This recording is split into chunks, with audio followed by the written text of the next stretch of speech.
एसएचक्यू radio active YouTube channel पे weekly sports magazine खेल के मैदान से लेकर हम आपकी खिदमत में हाजिर। आज सबसे पहले बात करें हम भारत और इंग्लैंड के दूसरे टेस्ट मैच की। पहला मैच आपको पता ही है कि ड्रॉ हो गया। दूसरे टेस्ट के पहले दिन की अगर बात करें तो भारत ने शुरुआत जबरदस्त की। राहुल ने अच्छा खेला, रोहित शर्मा ने बहुत अच्छा खेला, लेकिन बाकी प्लेयरों ने कोई ज्यादा अच्छा नहीं खेला। लगता था पहले कि रन बहुत ज्यादा बनेंगे, फिर भी अच्छे रन बने। मुफस्सल इस पर रोशनी डाल रहे हैं सईद हुमायूं कैसर। जी सही फरमाया आपने कि वो बड़ी टोटल की तरफ इंडिया जा रहा था, नहीं गया। 278 फॉर 3 था बिल्कुल स्कोर एक टाइम पे, और उसके बाद 364 ऑल आउट हो जाना। तो उसमें भी सिर्फ जडेजा ने कुछ रन बनाए, पंत ने कुछ मजामत की, और Jadeja of let her inning में स्कोर कर रहे हैं, और पंत भी ठीक कर रहे हैं स्कोर, लेकिन टॉप 2 के बाद बाकी स्कोर नहीं कर रहे। इंग्लैंड की तरफ से रूट ही ज्यादा नजर आए, तो एंडरसन ने फिर 5 विकेट लिए बिल्कुल, और बाकी कहता है कि बहुत अच्छी बॉलिंग की, मूवमेंट उन्हीं की बॉल में नजर आई। और उसके बाद अगर आप देखें तो रॉबिन्सन ने बहुत अच्छी बॉलिंग की, अच्छी बॉलिंग करते हैं।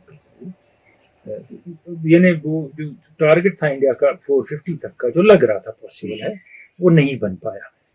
भारत ने भी 4 फास्ट बॉलर खिलाए और इंग्लैंड ने भी 4 फास्ट बॉलर खिलाए, और ईशांत शर्मा की वापसी हुई। सही बात है, ईशांत शर्मा वापस आए और उनकी अच्छी बॉल हमने देखा, मूवमेंट थी उनकी बॉल में। इंग्लैंड के बेहतर बॉलों से ज्यादा मूवमेंट थी उनकी बॉल में। हालांकि सिराज और शमी दूसरे दिन सबसे पोटेंट खतरनाक वही नजर आए, लेकिन इसके बावजूद अब इंग्लैंड के पास जो 4 फास्ट बॉलर मुझे 2 ही दिखे मैदान में, रॉबिन्सन और एंडरसन। सैम करन क्यों खेलते हैं मुझे कुछ समझ नहीं आया। 128 की स्पीड पर 30 पे बॉलिंग करते हैं, मूवमेंट हो नहीं रही है, उस पर भी करते रहते हैं, बॉल करते रहते हैं, इतनी ताकत लगा रहे हैं। दूसरी बात, मैंने दुनिया में बहुत रियल पेस के फास्ट बॉलर देखे, आपने भी देखे। वुड 150 पे भी बॉल करते हैं, एवरेज स्पीड 144, 43, 45 है, मगर इतना इनफेक्टिव इस पेस का बॉलर मैंने लाइफ में नहीं देखा है। Seriously ineffective, totally no movement in the ball. मैं पहले भी ये कह चुका हूं, कभी कभी उनकी बॉल थोड़ी मूव होती है, एक्सट्रीमली पुअर शॉर्ट बॉल। तो कोई एक्सपेक्टेड नहीं है you can run through a side with this pace, और जिसके लिए 5-5 ओवर की स्पेल के लिए रूट लाते थे, बैट्समैन को हासिल करेंगे, नहीं कर पाते। 135 से 140 तक भी जिनकी स्पीड होती है, अगर मूवमेंट होती है जी, आप देख लीजिए कि तो फिलैंडर की स्पीड क्या 132-33 थी, दुनिया को डांस कर रहे हैं। हमने ऑफ लेट देखा है कि भारत की टीम अक्सर कोलैप्स हो जाती है बाद में। पहले अगर 2 बैट्समैन खेलेंगे, आखिरी 8 या आखिरी 7 कुछ करते नहीं है खास। देखिए एंड वाले मजामत करते बीच में नहीं करते। एक अजीब सी टेंडेंसी है, शायद आपने भी नोटिस की हो, लोगों ने भी की हो, हर प्लेयर फ्रंट फुट पे खेलने की कोशिश करता है। कोहली इफेक्ट इसको मैं कहूंगा। कोहली मैक्सिमम बॉलें आके खेलते हैं फ्रंट फुट पे, वो क्रीज छोड़ के 1 फुट बाहर रहते हैं, तो अब सारी टीम ने बाहर रहना शुरू किया। अरे कोहली का वो तरीका है और वो हैंडल करते हैं वैसे, वो उनके अपने हिसाब से सही है, तो रहाणे के हिसाब से सही नहीं होगा, पुजारा के हिसाब से सही नहीं होगा, तो आप कहां करने निकले? वो मुझे ये सारी टीम का हाल है, ये फ्रंट फुट इफेक्ट। जो बैटिंग कोच बैठे हैं वहां पे, वो क्या करते हैं? वो नहीं समझाते उनको। समझाते होंगे, मुझे नहीं पता, वो बेहतर जानते हैं, लेकिन अगर आप देख ले सीरियसली, ये कोहली का तरीका है, हर बॉल फ्रंट फुट पे लेनी, और यही इफेक्ट सारी टीम को हो गया है कि वो उसमें अच्छे हैं या नहीं है, लगे इसी काम पे। आज के दिन यानी इतवार के लंच तक जी इस टेस्ट में क्या कुछ हुआ, थोड़ी सी रोशनी आप डालिए। देखिए लंच तक की सूरत हाल की बात मैं कर सकता हूँ। आज जो टेस्ट मैच जारी है इस वक्त लॉर्ड्स में, उसमें 50+ स्कोर है इंडिया का, 27 की लीड निकाले तो 30 रन बचते हैं तकरीबन। 3 खिलाड़ी आउट हुए हैं, टॉप 3 बैट्समैन आउट हुए हैं, उसमें से 2 हैं जो इस सीरीज में स्कोर कर रहे थे। तो India on a dicey wicket, इसमें कोई दो राय नहीं है, हालात सही नहीं है। ये पियर उसके बाद पंत डिसाइड करेगा टीम क्या करेगी। जडेजा स्कोर कर रहे हैं लगातार हर इनिंग में, लेकिन एक इनिंग में फेल भी हो सकते हैं। इंडिया का 200+ तक लीड ले गया, 180 के ऊपर लीड ले गया, तो मैच फाइटिंग हो सकता है, ऐसी बात नहीं है। इंग्लैंड भी ज्यादा रूट के इर्द गिर्द घूम रहा है, हालांकि रूट की बेमिसाल इनिंग के बाद इंग्लैंड को जो भी टोटल मिला वो मिला, और उसमें बेयरस्टो का कंट्रीब्यूशन रहा अच्छा खासा, और बाकी प्लेयरों का भी थोड़ा थोड़ा कंट्रीब्यूशन रहा, लेकिन Root can not be uprooted by India. Is playing absolutely brilliant cricket. उनकी प्रॉब्लम ये थी कि वो 50s बहुत बनाते थे, सेंचुरियां नहीं बनाते थे, अब सेंचुरी बनानी शुरू कर दी। सिराज ने बेहतरीन बॉलिंग की। इसी से मैं बात कर रहा था कि वो जैसा इनफेक्टिव स्पेस का बॉलर मैंने नहीं देखा, थोड़ा सा उन्हें आज लेंथ सुबह चेंज की अपनी, 2 विकेट ले लिए, तो और शॉर्ट बॉल बहुत अच्छी यूज करनी शुरू कर दी अभी भी, लेकिन मूवमेंट बहुत कम है उनकी बॉल में। तो क्या वो थ्रेटनिंग होंगे, हो भी सकते हैं। और सैम करन ने विकेट एक ले लिया, वो 1 2 3 विकेट लेने वाले ही खिलाड़ी हैं, 5 की उम्मीद नहीं है उनसे। अगर 2 2 3 3 ही लिया करें तो जगह बनती है, नहीं तो जगह नहीं बनती है टीम में। अब बुमराह ने जो शॉर्ट पिच बॉलिंग की एंडरसन को, समझ नहीं आया कर क्या रहे थे वो। नो बॉल कर रहे थे, वो कर रहे थे, या उनको डराने के लिए कर रहे थे, या कर रहे थे कि शाम निकल जाए ताकि हमारे ओपनर्स को बैटिंग करने ना आना पड़े। ये कैसा एटीट्यूड है, क्या तरीका है, कुछ समझ नहीं आया मुझे कर क्या रहे थे वो। और जाते जाते दूसरे टेस्ट की भी बात ही कर लेते हैं जो पाकिस्तान और वेस्ट इंडीज के दरमियान है। पाकिस्तान डाइसी सिचुएशन में है, पाकिस्तान को कम से कम 100 रन और बनाने हैं कि उनके पास चांस रहे मैच जीतने का। इसमें फहीम अशरफ खेल रहे हैं लेकिन 79 बॉल्स में 11 रन, और बाबर आजम खेल रहे हैं, एक पॉजिटिव पॉइंट है उनके लिए। लेकिन सोचने की बात है 70 ओवर टीम ने खेले और 160 रन बनाए। विकेट कितना भी सीमिंग हो, बाउंस हो, कुछ भी हो, लेकिन हिसाब लगा लीजिए आप, 2.5 रन से कम है पर ओवर स्कोर कर रहे हैं। तो ये कुछ ज्यादा ही मामला है कि किसी न किसी को थोड़ा पॉजिटिव तो खेलना ही पड़ेगा। और जो पॉजिटिव खेलने वाले हैं वो भी डिफेंसिव खेल रहे हैं। वो टेस्ट में आके वो जो पाकिस्तान की बैटिंग को खौफ सा तारी हो जाता है स्ट्रोक खेलने का और विकेट बचाने का, उसमें वो अपनी गेम नहीं खेल पाते हैं। वेस्ट इंडीज के बॉलर्स ने अच्छी बॉलिंग की है, रोच ने शुरू में ब्रेक थ्रू दिए और शाहीन अफरीदी ने अच्छी बॉलिंग की, 4 विकेट, अब्बास ने 3 विकेट लिए, हसन अली वो नहीं कर पाए, 1 विकेट लेने के बाद ज्यादा नहीं ले पाए, और यासिर शाह के लिए शायद विकेट भी सूटेड नहीं है और वो ऑफ लेट बड़े इनफेक्टिव है। मैं साल भर से कह रहा हूँ ज्यादा से कि पाकिस्तान को एक लेग स्पिनर ढूंढना पड़ेगा who turns the ball a lot now. Yasir Shah का मेरे ख्याल में टाइम हो गया, लेकिन he can prove me wrong in the second innings. So both the tests are delicately poised, more in favour of host than the two sides. और अब cricket के बाद बात करें ओलंपिक्स की।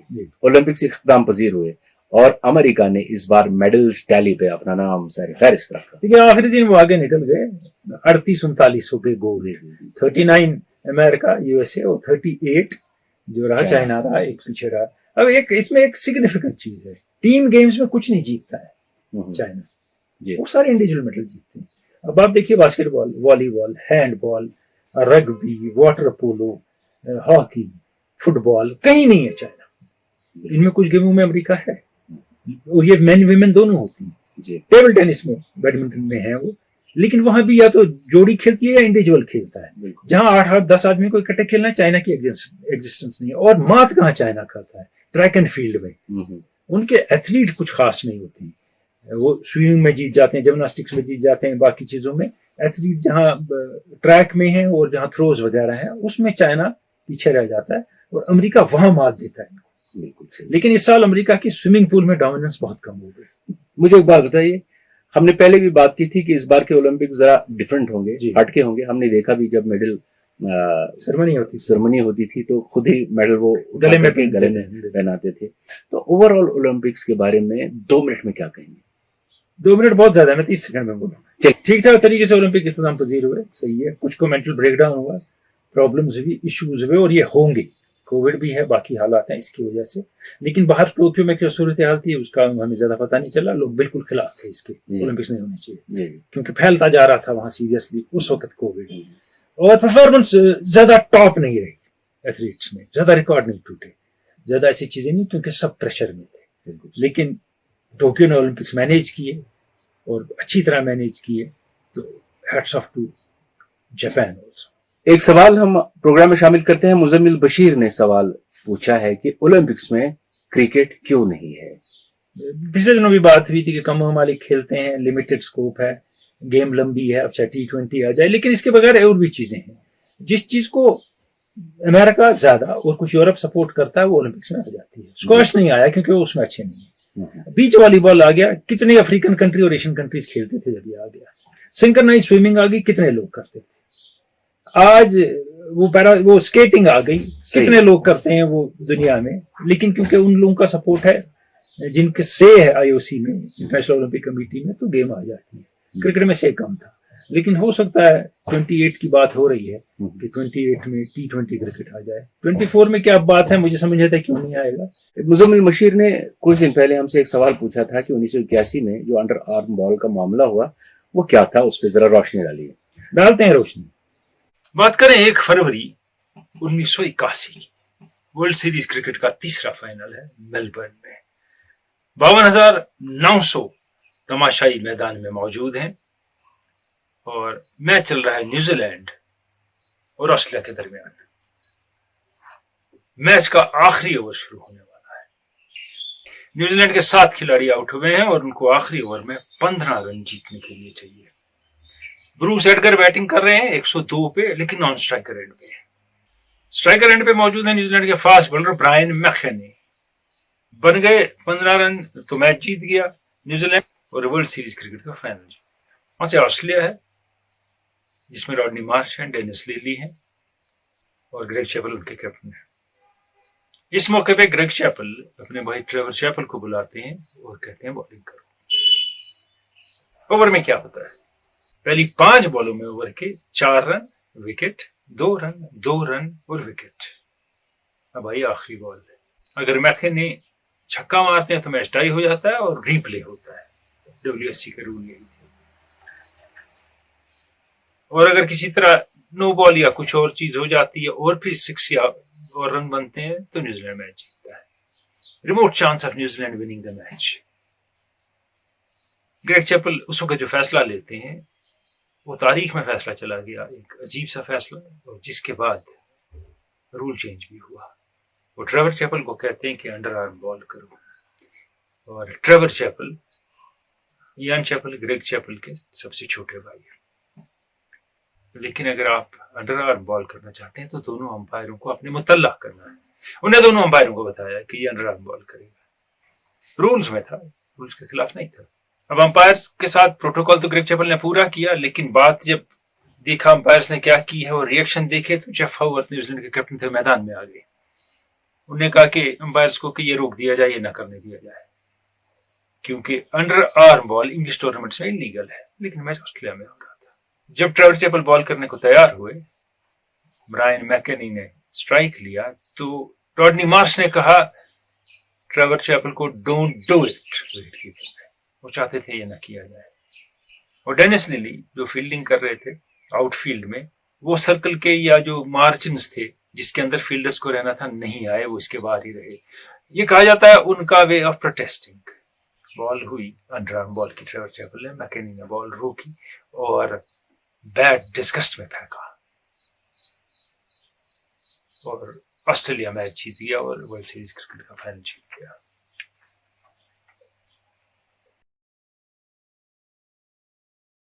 ये मामला होने वाला था और मैदान में ये बात चल रही थी तो कमेंटेटर बॉक्स में इयान चैपल बैठे थे। कमेंट्री नहीं कर रहे थे, वो रिची बेनो कर रहे थे और उनके साथ ही, लेकिन सबने आवाज सुनी कि इयान चैपल ने क्या कहा, no Greg, no, you can't do that. और उसके बाद अखबारों में और मीडिया में इयान चैपल ने अपने कैप्टन और ऑस्ट्रेलियन टीम की पूरी तनकीद की। अब हम वापस जाते हैं मैच की जाने पे। अगर अंपायर ने देखा होता लिली बाहर है, मार्जिन्स के जो उस जमाने में थे कि फील्डर अंदर होने चाहिए, तो ये नो बॉल थी और नो बॉल के बाद वो बॉल फिर से करनी थी और न्यूजीलैंड को 1 रन मिलता। लेकिन अंपायर ने नोटिस नहीं किया, तो वहां अंपायर की ये बड़ी भारी गलती हो गई। कमेंटेटर बॉक्स में रिची बेनो क्या कह रहे थे बॉल के बाद? रिची बेनो said Greg Chappell got his sums wrong as instead of Dennis Lilly bowling the last over, he was forced to bring in Trevor Chapel. जीवनों ने उस वक्त, जैसे हमारे आज के कमेंटेटर हैं, पैट्रियटिज्म का साथ नहीं दिया। जो भी किया मुल्क ने ठीक किया, वो है, ये है, रूल है। नहीं, आगे उन्होंने क्या कहा? Chief Beno described it as disgraceful, said it was one of the worst acts that I have ever seen done on a cricket field. ये रिची बेनो की बात है। मामला बहुत आगे बढ़ गया, यहां तक कि न्यूजीलैंड के prime minister Robert Muldoon described it as most disgusting incident I can recall in cricket history. Australia के प्राइम मिनिस्टर भी चुप नहीं रहे, उन्हें साथ नहीं दिया। मेरी टीम है, मेरी टीम है, जीत गई है, अब क्या हो सकता है। नहीं, मैल्कम फ्रेजर ने कहा, it was an act contrary to the traditions of the game. Warren Lees wicket keeper थे न्यूजीलैंड के, इस मैच में शामिल थे, बैट्समैन भी अच्छे थे। फरवरी 2005 में उनसे जब इस मैच के बारे में बात हुई, उन्होंने कहा कि जब ये मामला हो गया, हम मैच हार गए, बॉल हो गई, तो उनके लफ्जों में there was deathly silence in the dressing room, which was broken by Mark Burgess by smashing a teacup on the ground or on the floor. Mark Burgess बहुत बेहतरीन बैट्समैन थे, उन्हें पहला जमीन पे मार दिया। बाद में एक खामोशी जो छा गई थी ड्रेसिंग रूम में, उसके बाद सब लोग हैरान थे कि ऐसा भी हो सकता है मैच में, वो इतना इनसिक्योर फील कर सकता है आखिरी बॉल पे, वो जीतने के लिए ये भी कर सकता है। कई सालों के बाद ग्रेग चैपल ने इस मैच के बारे में बात करते हुए कहा, what I did that day has lived with me and will live ever since. और आगे कहा कि मैं एग्जॉस्टेड था, स्ट्रेस्ड था, मैं उस वक्त फिट नहीं था कैप्टनशिप के लिए, सीजन का एंड था, मैं बहुत थक गया था और मैंने 90 रन बनाए थे, बैटिंग की थी, 10 ओवर बॉलिंग की थी, टेम्परेचर बहुत ज्यादा था एमसीजी में, और उस थकावट में मैं किसी तरह भी मैच खत्म करना चाहता था। रॉडनी मार्श ने इनको सेकंड करते हुए कहा कि 40वें ओवर में ग्रेग चैपल मेरे पास आए, कहा मैं कैप्टनशिप नहीं कर पाऊंगा, तुम करो अगले 10 ओवर में कैप्टनशिप। क्योंकि मार्श के अल्फाज, he was physically spent, exhausted and completely stressed। ये बातें सारी हमने मान ली कि ग्रेग चैपल के साथ ये हुआ था, लेकिन ग्रेग चैपल एक अजीम बैट्समैन, क्रिकेट की तारीख में अजीम तरीन बैट्समैनों में से एक बहुत बड़ा नाम क्रिकेट का, ऑस्ट्रेलियन टीम के कैप्टन। फिर भी ये फैसला हम नहीं मान सकते एग्जॉशन और स्ट्रेस की वजह से हुआ। कहीं इनसिक्योरिटी थी, कहीं एट एनी कॉस्ट जीतना था, तो उन्होंने ये हरकत की। उसके अगले साल ऑस्ट्रेलिया की टीम न्यूजीलैंड के दौरे पे गई। एडन पार्क ऑकलैंड में 43,000 लोग वनडे मैच देखने आए। जो है ग्रेग चैपल मैदान में उतरे तो क्राउन ग्रीन बोल्स एक खेल है जो मैदान में खेला जाता है, हाथ से बॉलें फेंकी जाती है, उसकी बॉल लोगों ने ग्राउंड में फेंकी और ऐसे पोस्टर लेके लोग आए थे। अब नतीजा क्या निकला इस सब का? As a direct result of it, ICC banned underarm bowling. अब देखिए उस जमाने के अखबारों ने क्या लिखा, हेडलाइंस क्या थी इस मामले के बारे में।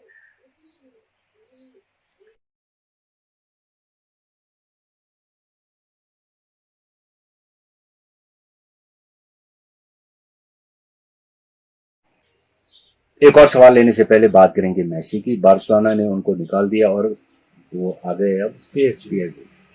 देखिए पीएसजी पेरिस से जमाओ में आ गए, वो तो बड़े न्यारे हो गए फ्रांस की लीग के। अब हर जगह फ्रांस की लीग की बात होगी, चर्चा होगा, उधर दाम एडवर्टाइजमेंट्स के बढ़ जाएंगे टीवी पे, उसकी कवरेज दुनिया में फैल जाएगी, कहां से कहां पहुंच जाएगी।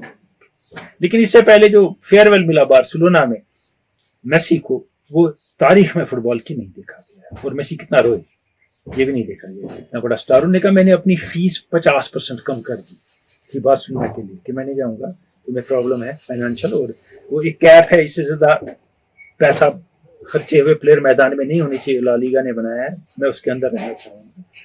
लेकिन बाकी प्लेयर्स ने अपनी फीस कम नहीं की, तो ये कर नहीं पाए, मुझे रख नहीं पाए, 50% फीस उन्होंने कहा मैं नहीं जाऊंगा, मगर फिर चले गए। तो मैं कहूँगा पीएसजी में नेमार है, एम्बापे हैं, वो रियल मैड्रिड के कैप्टन भी आ गए, तो एक फॉर्मिडेबल टीम बन गई पीएसजी। एक और सवाल प्रोग्राम में लेते हैं। मुगलपुरा कुपवारा से मोहम्मद रमजान ने सवाल पूछा है कि क्रिकेट में फर्स्ट 11 चुनने में कैप्टन और कोच की बात किस हद तक मानी जाती है? देखिए रशीद, सिंपल बात है, कैप्टन कौन है बड़ा डिपेंड करता है। अच्छा, कैप्टन कितना एसर्टिव है डिपेंड करता है। कोहली की चलती है आजकल जी, हो सकता है रूट की भी चलती है, लेकिन बुमा की शायद साउथ अफ्रीका में ना चले, बाबर आजम की ना चले, बिल्कुल उस हद तक। एक बात ये, दूसरी बात ये भी है कि कोच और जो कैप्टन है इनकी इक्वेशन सिलेक्टर्स के साथ कैसी है। अच्छा जी, सिलेक्टर्स कितना समझते हैं जो ये बात कह रहे हैं कि इसमें कुछ दम है, तो फिर से होता है, लेकिन ये नहीं है कि उनका फाइनल से है। और कम कैप्टन है जिनका फाइनल से होता है। और ये भी नहीं है कि कोच और कैप्टन को नजरअंदाज ही नहीं करते हैं। लेकिन हमने बारहा देखा, ये कुछ टीमों में ऐसा हुआ कि कैप्टन बहुत नाराज हुए, बिल्कुल, उन्होंने कहा मैंने तो ये प्लेयर खिलाने नहीं थे।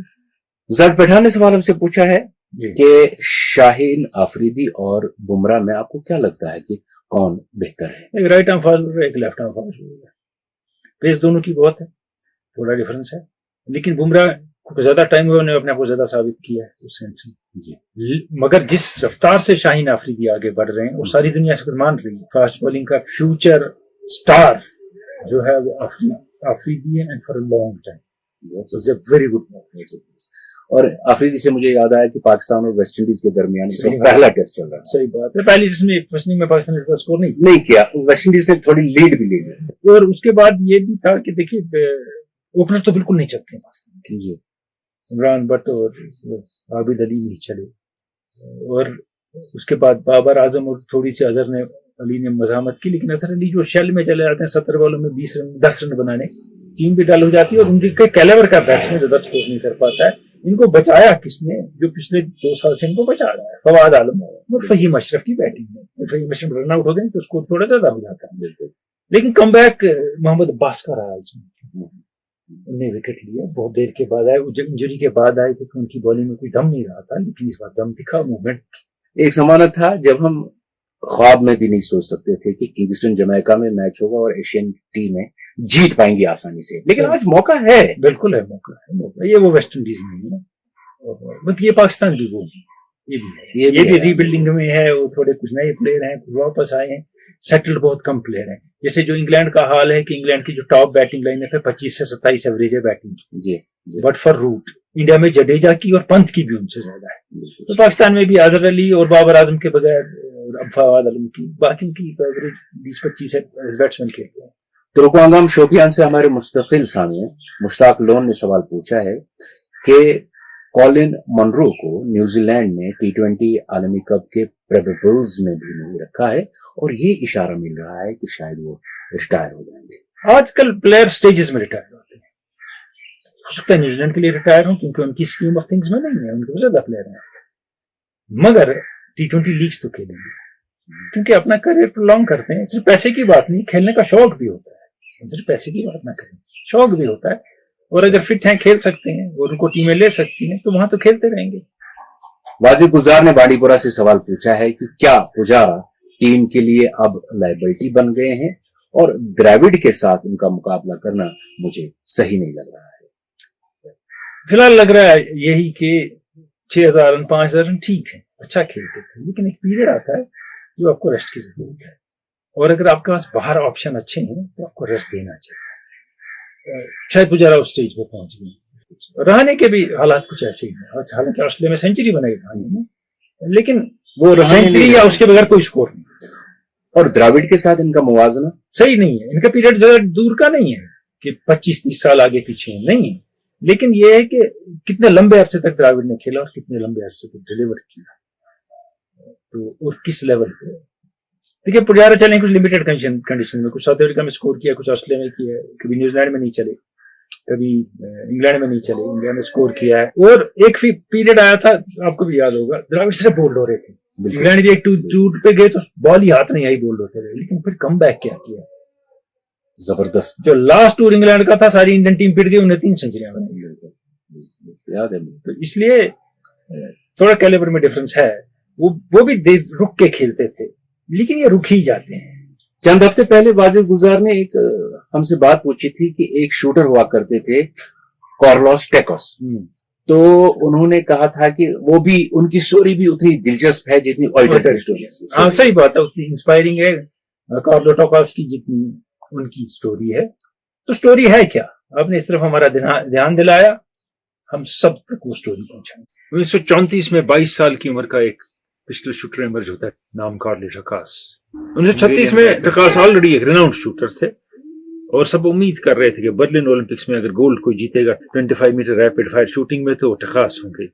लेकिन हंगरी की जो फौज थी उसमें वो सार्जेंट थे और वहां कुछ ऐसा कानून था कि सार्जेंट जो थे ओलंपिक्स में हिस्सा नहीं ले सकते थे, उनको कमीशन ऑफिसर होना था, कमीशन ऑफिसर नहीं थे, ये हिस्सा नहीं ले पाए। लेकिन असर ये हुआ कि ये कानून बदल दिया गया, अब कहा कि 1940 के ओलंपिक्स में टकास हिस्सा लेंगे और सबको पता था गोल्ड जीतेंगे, लेकिन आलमी जंग शुरू हो गई। इससे पहले ही 1938 में एक ट्रेनिंग के दौरान उनके दाएं हाथ में ग्रेनेड फट गया और उनका दाएं हाथ तबाह हो गया और वो शूटिंग से बाहर हो गए और अस्पताल से एकाएक एक दिन वो डिसअपियर हो गए, गायब हो गए। कहां चले गए किसी को नहीं पता था और दुनिया ने समझा कि उन्हें एक बेहतरीन शूटर खो दिया, अब वो कभी शूटिंग नहीं करेंगे। लेकिन 1939 में Hungarian national pistol shooting championship हुई और लोग हैरान हो गए देख के कि टकास वहां मौजूद थे। इनके जो फेलो शूटर थे उनने हमदर्दी जताई, उनने कहा देखने आए होंगे, फिर सोचा राइट हैंड से कुछ कोशिश करेंगे, चलिए अपने दिल की तसल्ली के लिए। लेकिन हैरानी की इंतहा तब हो गई कि जब उन्होंने देखा कि इनका नाम कॉम्पिटिटर्स में हिस्सा लेने आए और शूटिंग शुरू हुई तो बाएं हाथ से शूटिंग उन्होंने की और सारे के सारे शॉट इन बुल्स आए और चैंपियनशिप चले गए। वो दाएं हाथ का शूटर जिसका दायां हाथ चला गया था बाएं हाथ का चैंपियन बन गया। कमाल है, हैरानी की बात है। लेकिन दाद दीजिए इस शख्स की, अपने बारे में सोचिए, क्या हम जो दाएं हाथ से काम कर सकते हैं राइट हैंडर, और खासकर मुश्किल काम एक्यूरेसी का काम, या वैसा काम कर पाएंगे एक साल में? तो ये कमाल है कार्ले टकास का। अब कहानी यहां खत्म नहीं हुई, कहानी यहां से फिर से शुरू हुई। उन्होंने प्राइवेटली प्रैक्टिस की थी और अपने आप को परफेक्ट किया था और उनका मानना था और उन्हें ये बात कही, Why should I worry about my right hand? I should see what I can do with my left hand. ये मशहूर हो गए बर्नार्ड शूटर की मौत। 40 के जापान के ओलंपिक्स कैंसिल हो गए था, उसमें ये गोल्ड मेडल जीतेंगे सबने, 44 में फिर नहीं हुए। बात आई 1948 लंदन। अब 38 साल के हैं कार्ले टकास और अपनी ओलंपिक टीम में सेलेक्ट हो गए, लेकिन फेवरेट नहीं है। लोग कहते हैं कि अब इनका जमाना चला गया है। इन्हें रैपिड फायर 25 मीटर शूटिंग जीती, 1948 के ओलंपिक्स में गोल्ड मेडल हासिल किया विद रिकॉर्ड शूट और वर्ल्ड रिकॉर्ड बीट। यही फिर से किया 1952 के हेलसिंकी ओलंपिक्स में और 2 मरतबा गोल्ड मेडल जीत गई है। वो दाएं हाथ का शूटर जिसका दाएं हाथ नहीं रहा, बाएं हाथ का आलमी चैंपियन बन गया, 2 टाइम ओलंपिक गोल्ड मेडलिस्ट। आज कहानी दिलचस्प दिखती है, ये है भी, हैरान कुन भी है, लेकिन सलूट किए बगैर इस सार्जेंट को हम नहीं रह सकते जिसने कमाल करके दिखाया कि शौक की इंतहा नहीं होती। He earned himself a place in Olympic heroes list of International Olympic Committee. A well deserved one. और अब पिछले हफ्ते के क्विज का जवाब। देखिए, पिछले हफ्ते हमने वो फुटबॉल की तस्वीर दिखाई थी कि ये जो किक है ये हिंदुस्तान में किस आदमी के नाम से जुड़ी थी या किसने मशहूर किया, ये कौन मार रहा था। तो वहां थोड़ा कंफ्यूजन हुआ क्योंकि वो पहले की तस्वीर थी। आपने सही लिखा, सब जिनने लिखा है पहले की तस्वीर थी। लेकिन हम ये भी जानना चाहते थे कि इंडियन फुटबॉल टीम में ये कौन सा खिलाड़ी था, ये बाइसिकल की किया, सीजर की किया, सीजर तो साइड से होती है, बाइसिकल की किया, ओवरहेड वॉली के लिए जाना जाता था, वो नहीं लिखा आपने। लेकिन हमने कंसिडर कर दिया आप दोनों का, आपका वो भी जिसने पहले लिखा है क्योंकि कुछ कंफ्यूजन हुआ था। लेकिन एक शख्स है जिसने उस खिलाड़ी का नाम लिखा है और आप पहले नाम पढ़े, मैं फिर बताऊंगा। ये 10 नाम है: मलिक सरफराज, सोनियम पटन, मीर जहरा सनोबर पटन, चार्ली बट, बोटिंगो सोपोर, आबिद शफी, मालमापन बोरा सोपोर, माजिद नेंगरू, बदरू यारीपुरा कुलगाम, फारूक अब्दुल्ला बोटिंगो आनंदनाग, इश्तियाक वानी चिठे बांडी बांडीपुरा, शबीर बट शोपुरा चाडूरा, जावेद इकबाल मीर सिकंदरपुरा बीरवा और खान इसहाक रंगरू मावर। तो जब हम बताएंगे आपको विनर कौन है तब उनका नाम भी मैं बताऊंगा जिनने बराबर कहा कि हिंदुस्तान में किसने ये पॉपुलर किक और कौन जाना जाता था वो रेड वॉली या बाइसिकल किक के लिए। और अब आखिर पर बात करें ऑस्ट्रेलिया और बांग्लादेश की T20 सीरीज की। ऑस्ट्रेलिया पिट गया, 4-1 से हार गया ऑस्ट्रेलिया। वो पिछले प्रोग्राम में भी हमने बात की, रैन क्रिश्चियन और एनरिक्स खेलते हों, टॉप प्लेयर माने जाते हैं, वेड खेलते हों, जिसके कैप्टन भी बेस्ट बैट्समैन हो, तो टीम क्या होगी। लेकिन वो लोग जो वहां खेलने नहीं गए, चाहे मैक्सवेल हो, चाहे वार्नर हो, चाहे स्मिथ हो, कोविड की वजह से उनको भी ब्लेम जाना चाहिए इसका थोड़ा सा। सही बात और बॉलर्स को। बिल्कुल। एक और बात है कि ये T20 सीरीज में विकेट क्या बनाए थे बांग्लादेश, ये भी हद होगी। 100 रन नहीं बनते थे, बिल्कुल आपने खड्डे बना दिए। T20 सीरीज थोड़ी ना खेली जाती है, कुछ भी कर लें। T20 तफरी का खेल है, तफरी करते हैं, बिल्कुल सही। तो आपने वो तफरी खत्म कर दी और सीरीज जीत लिया, तो ठीक है, आपने अच्छा खेला, शकीब अल हसन ने अच्छा खेला, कई और खिलाड़ी हैं उन्होंने बहुत अच्छा खेला, लेकिन सीरीज में कोई खास मजा नहीं आया। ये टेस्ट मैच नहीं है कि लो स्कोरिंग टेस्ट मैच में भी मजा आता है, इवन 50-50 के लो स्कोरिंग में कॉम्पिटिशन में मजा आता है। ये T20 है, you have to get scores to make it interesting, but all the best and well done Bangladesh. और अब पिछले क्विज के विनर देखिए वही हैं जिनने बताया कि इंडिया में किसने ये पॉपुलर की, खान इसाक, रुंगरू मावर, और ये शाम थाबा का आपने नाम लिखा है, 100% करेक्ट। मैंने शाम थाबा को डुरैंड में, DCM में, संतोष ट्रॉफी में अपने सामने स्टेडियम में देखा है। इंडियन टीम के लिए खेलते, ये बाइसिकल किक मारते और गोल स्कोर करते। दुनिया डरती थी जब उनकी पीठ हो जाती थी गोल की तरफ, और ऐसे खड़े हो जाते थे, वो पीछे से मारेंगे और मार देते थे शाम थाबा। मेवालाल आपने लिखा है कहीं से सबको मिल गया एक, तो फिर जो नेट पे मिलता है ठीक है, लेकिन शाम थाबा इसका सही आंसर है। और पहले भी ठीक मान लिया हमने, तो खान इसाक बहुत बहुत मुबारक। और अब आज का सवाल, तो लेते हैं आज की निशा से इजाजत। आज मैं फिर एक बार आपसे ये कहूं कि आप हमारा प्रोग्राम तो देखते हैं, लेकिन चैनल भी सब्सक्राइब कीजिए और अपने दोस्तों के साथ शेयर कीजिए। दीजिए इजाजत, खुदा हाफिज़।